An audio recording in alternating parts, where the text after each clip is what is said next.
Moses' father-in-law Jethro has come to visit. He brought Moses' wife and kids, and he's hanging out for a couple of days. And starting in verse 13, it says, "The next day Moses took his seat to hear the people's disputes against each other.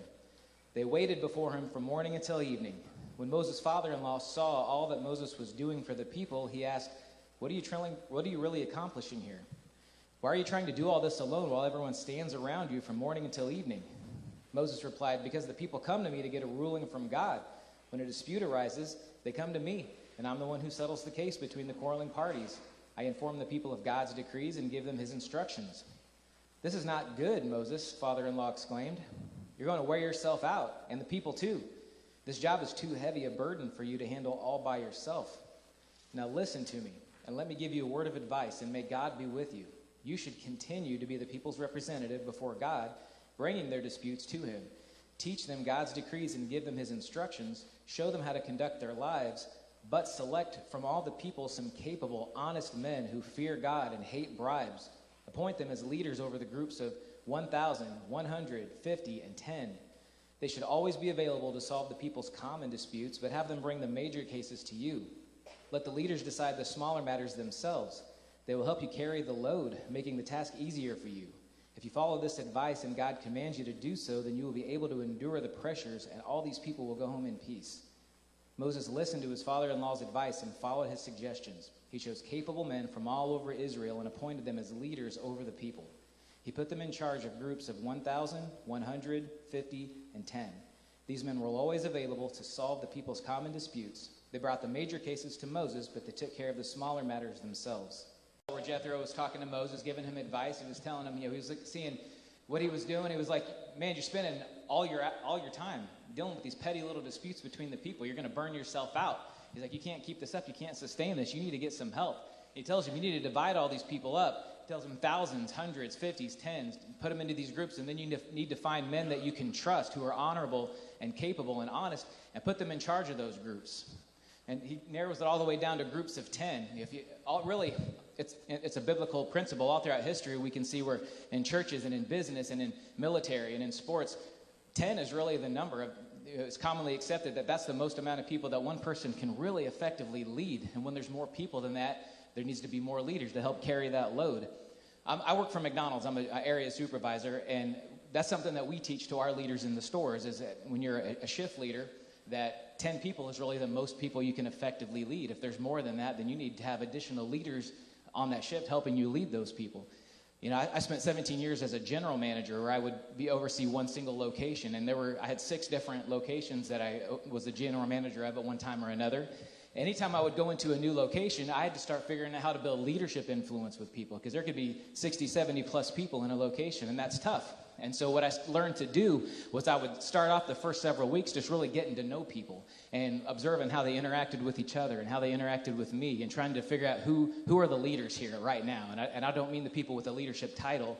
I mean the people who have influence with others, right? When they speak, people listen. When they ask for help, when they give direction, people respond. I could see that the other people had respect and trust for these people. And so when I identified those people, and it was usually around 8, 9, 10 people, then my job became to start developing relationships with them, because I knew that if I could earn their trust and respect, and I could get them on board with what I wanted to do, that they would get everyone else on board. And I learned that the better job I did at developing those leaders, the more effective they were, and the better the store operated. Joey talked about the difference between authority and responsibility. I could delegate authority to them. I could put them in charge of things, but at the end of the day, I was ultimately responsible for everything in that place. If they did something wrong, if they made a mistake, I had to take ownership of that and figure out what needed to be done about it. He used a football analogy too. Coach Andy Reid, best coach, one of the best coaches of all time, has all the assistant coaches working for him to share the load. But also within the players, there are leaders. Many people would say the quarterback is a leader on the team. Patrick Mahomes is the best quarterback in the league.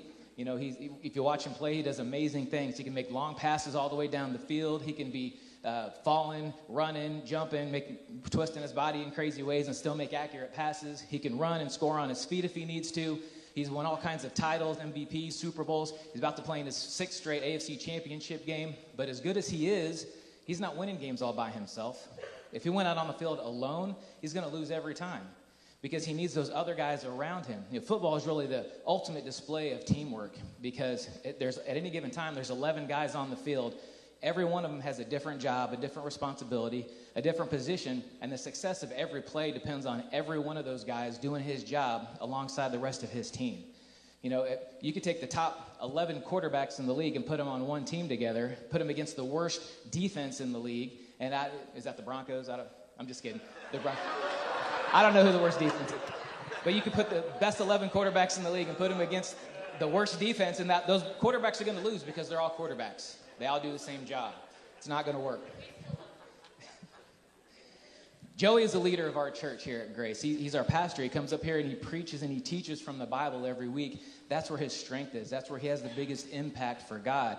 But he can't do that and work in the sound booth and greet at the front door and work on the parking lot team and sing on the worship band, nor would we want him to. But he needs all of us stepping up and to help carry that load. He needs leaders that he can depend on and he can delegate things to. He needs all of us to step up and serve here at Grace Church. In 1 Corinthians, Paul talks about all of us being the body of Christ, the different parts of the body, and he uses the human body as an analogy. And like your hand and your foot serve different purposes. They're important for different reasons. You would never say that you don't need one because you have the other. You wouldn't say, I don't need eyes because I have a mouth. That doesn't make sense. You need both. You want both. When all the different parts of your body are working together, that's when you're the strongest. And when all of us as different parts of the body of Christ work together, that's when we can be the strongest. That's when we can have the biggest impact on the world for God. Ray Kroc, the founder of the McDonald's Corporation, once said that none of us is as good as all of us. A team of people working together with the same vision and the same mission will always be more effective than an individual working alone. And when we come together as a body of Christ and with our different spiritual gifts, our different talents and abilities, and all the different areas that we serve in, when we come together as one body and one team under God's leadership, we can charge hell with squirt guns. All right.